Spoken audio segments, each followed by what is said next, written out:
പ്രിയമുള്ള എൻ്റെ വിദ്യാർത്ഥിനികളെ എല്ലാവരെയും ഞാൻ NIS all Kerala distance education എന്ന് പറയുന്ന നമ്മുടെ സ്ഥാപനത്തിൻ്റെയൊക്കെയുള്ള ഓൺലൈൻ വീഡിയോയിലേക്ക് സ്വാഗതം ചെയ്യുകയാണ്. ഇന്ന് ഞാൻ നിങ്ങൾക്ക് മുമ്പിൽ പ്രസന്റ് ചെയ്യുന്നത് NIS +2 ബിസിനസ് സ്റ്റഡീസിന്റെ new sample question paper solving ആണ്. നമുക്കറിയാം 2024 ഏപ്രിലും തുടർന്നുള്ള ബാച്ചിലും ഇനി മുതൽ പരീക്ഷ എഴുതുന്ന വിദ്യാർത്ഥികൾക്ക് പുതിയ സാമ്പിൾ ക്വസ്റ്റ്യൻ പേപ്പറാണ് ഫോളോ ചെയ്യേണ്ടത്. പഴയ ക്വസ്റ്റ്യൻ പേപ്പർ ഇനി ഫോളോ ചെയ്യാൻ പറ്റില്ല. അതിൽ തന്നെ ഒബ്ജക്റ്റീവ് ക്വസ്റ്റ്യൻസ് MCQ ക്വസ്റ്റ്യൻസ് നമ്മൾ കൂടുതൽ ഉൾപ്പെടുത്തിയിട്ടുണ്ട്. പിന്നെ 2 മാർക്കിന്റെ ക്വസ്റ്റ്യൻസ് വരുന്നുണ്ട്, പിന്നെ 3 മാർക്കിന്റെ വരുന്നുണ്ട്, പിന്നെ 5 മാർക്കിന്റെ ഈ രീതിയിലാണ് ക്വസ്റ്റ്യൻ പേപ്പർ അവതരിപ്പിച്ചിട്ടുള്ളത്. ഇത് നമ്മൾ ശ്രദ്ധിക്കേണ്ട കാര്യങ്ങൾ 2024 ഏപ്രിലേക്ക് ഫ്രഷ് ആയിട്ട് അഡ്മിഷൻ എടുത്ത വിദ്യാർത്ഥികൾ മാത്രമേ new sample question paper follow ചെയ്യാൻ പറ്റുള്ളൂ. 2023 അതിന് മുമ്പുള്ള ബാച്ചിൽ അഡ്മിഷൻ എടുത്ത് പരീക്ഷ എഴുതാൻ പറ്റാത്ത വിദ്യാർത്ഥികളുണ്ടാവും. അതേപോലെ തന്നെ പരീക്ഷ എഴുതുന്ന വിദ്യാർത്ഥികളുണ്ടാവും. അത്തരം വിദ്യാർത്ഥികൾക്ക് ഓൾഡ് ക്വസ്റ്റ്യൻ പേപ്പറാണ് ഫോളോ ചെയ്യാൻ പറ്റുന്നത്. 100 മാർക്കിന്റെ ക്വസ്റ്റ്യൻ പേപ്പറാണ്. അതിൽ 20 മാർക്ക് അസൈൻമെന്റ് ആണ്, 80 മാർക്ക് എഴുത്ത് പരീക്ഷയാണ്. അതിന്റെ 33% ഏകദേശം 26 മാർക്കാണ് എഴുതി പാസ്സാകേണ്ടത്. എന്നാൽ അസൈൻമെന്റ് സബ്മിറ്റ് ചെയ്യാത്തൊരു വിദ്യാർത്ഥിയാണെങ്കിൽ 100-ൽ 33 മാർക്കും എഴുതി പാസ്സാകും. ഓക്കെ, അപ്പോൾ നമ്മൾ കഴിഞ്ഞ വീഡിയോസിൽ ഇതിൽ 1 മാർക്കിന്റെ ക്വസ്റ്റ്യൻസും അതേപോലെ തന്നെ 2 മാർക്കിന്റെ കുറച്ച് ക്വസ്റ്റ്യൻസ് ഡിസ്കസ് ചെയ്തു. ഇനി നമ്മൾ 2 മാർക്കിന്റെ ഷോർട്ട് ആൻസർ എഴുതേണ്ട ക്വസ്റ്റ്യൻസ് ആണ് നമ്മൾ അവതരിപ്പിക്കുന്നത്. ഓക്കെ, അപ്പോൾ ഞാൻ question paper sample question paper download ചെയ്തിട്ടുണ്ട്. അതിലുള്ള ക്വസ്റ്റ്യൻസ് വായിക്കും, ആൻസറും വായിക്കും. ഇംഗ്ലീഷ് മീഡിയം ഉള്ളവർക്കും മലയാളം മീഡിയം ഉള്ളവർക്കൊക്കെ ഉപകാരപ്രദമാവുന്നതാണ്. അതിൽ 35ാമത്തെ ക്വസ്റ്റ്യൻസ് ആണ് ഷോർട്ട് ആൻസർ ആയിട്ട് വരുന്നത്. 2 മാർക്കാണ്. 2 ക്വസ്റ്റ്യൻസ് അതിൽ വരുന്നുണ്ട്. അല്ല, 1 ക്വസ്റ്റ്യൻസ് ആണ് അതിൽ വരുന്നത്. State any 2 relaxation available under the company act 2013 1 person കമ്പനിയാണ്. കമ്പനികൾ പലതരം ഐറ്റങ്ങളുണ്ട്. 1 പേഴ്സൺ കമ്പനി ഉണ്ട്, പബ്ലിക് കമ്പനി ഉണ്ട്, പ്രൈവറ്റ് കമ്പനി ഉണ്ട്. അതിന്റെ ഏതെങ്കിലും 2 റിലാക്സേഷൻ ഏതൊക്കെയാണ്? 2013 കമ്പനി ആക്ട് പ്രകാരം ഇത്തരം ഒരു കമ്പനിയുടെ പ്രത്യേകത എന്തൊക്കെയാണ്, അല്ലെങ്കിൽ അതിന്റെ പ്രവർത്തനത്തിലുള്ള കാര്യങ്ങൾ എന്തൊക്കെയാണെന്നുള്ള. അതിൽ ഫസ്റ്റ് പോയിന്റ് പറയുന്നത് there is no need to prepare cash flow statement എന്ന് പറയുന്ന ഒരു ഫിനാൻഷ്യൽ സ്റ്റേറ്റ്മെന്റ് ഇവിടെ പ്രിപ്പയർ ചെയ്യേണ്ട ആവശ്യമില്ല. അതേപോലെ തന്നെ there is no annual general meeting കൂടേണ്ട ആവശ്യമില്ല എന്നുള്ളതാണ്. 2 പോയിന്റാണ് പറയുന്നത്. വേണമെങ്കിൽ 1 പോയിന്റ് കൂടി നമുക്ക് എക്സ്ട്രാ പറയാം. Annual return can be signed. കമ്പനിയുടെ ആനുവൽ റിട്ടേൺ സൈൻ ചെയ്യേണ്ടത് ഡയറക്ടറാണ്, നോട്ട് നെസസറി കമ്പനി സെക്രട്ടറി അല്ല. 1 പേഴ്സൺ കമ്പനിയുടെ ആനുവൽ റിട്ടേൺ സൈൻ ചെയ്യേണ്ടത് ഡയറക്ടറാണ്, കമ്പനി സെക്രട്ടറി അല്ല എന്നുള്ളതാണ്.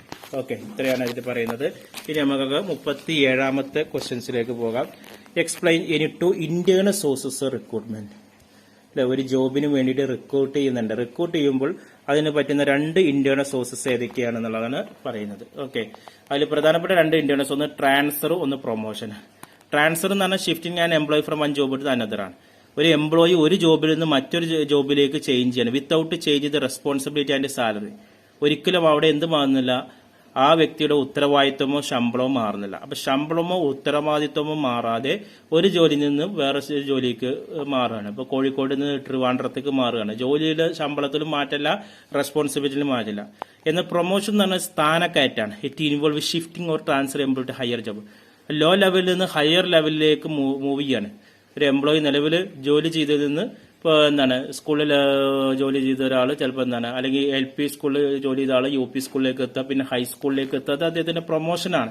അല്ലെങ്കിൽ ലോ ലെവലിൽ വർക്ക് ചെയ്ത ഒരു സ്റ്റാഫ് മാനേജർ ആകുക, അതൊക്കെ അദ്ദേഹത്തിന്റെ പ്രൊമോഷനായിട്ട് വരുന്നത്. അപ്പൊ ട്രാൻസ്ഫറും പ്രൊമോഷനാണ് ഇന്റേണൽ സോഴ്സസ്.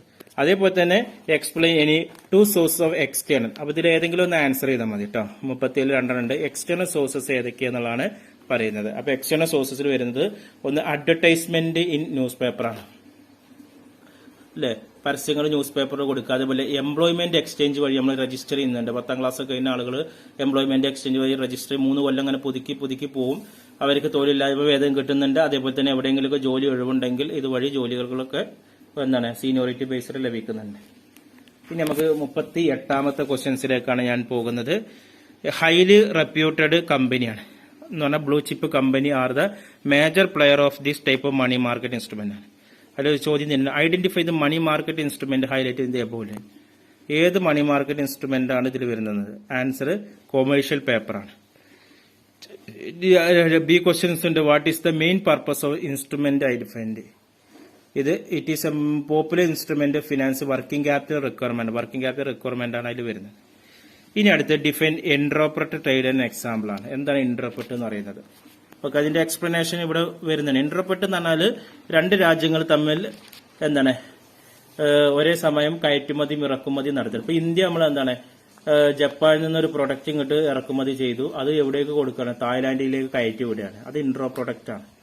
ഒരേ സമയം അവിടെ കയറ്റുമതിയും ഇറക്കുമതി ഒരേ സമയം നടക്കുന്നുണ്ട്. ഒരു രാജ്യത്ത് നിന്ന് ഇറക്കുമതി ചെയ്തു, ആ സാധനം തന്നെ വേറെ രാജ്യത്തേക്ക് കയറ്റുമതി ചെയ്യുകയും ചെയ്തു.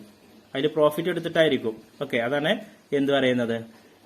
എൻട്രോപ്രട്ട് എന്ന് പറയുന്നത്. ഒരേ സമയം കയറ്റുമതി ഇറക്കുമതി നടക്കുന്നതാണ്.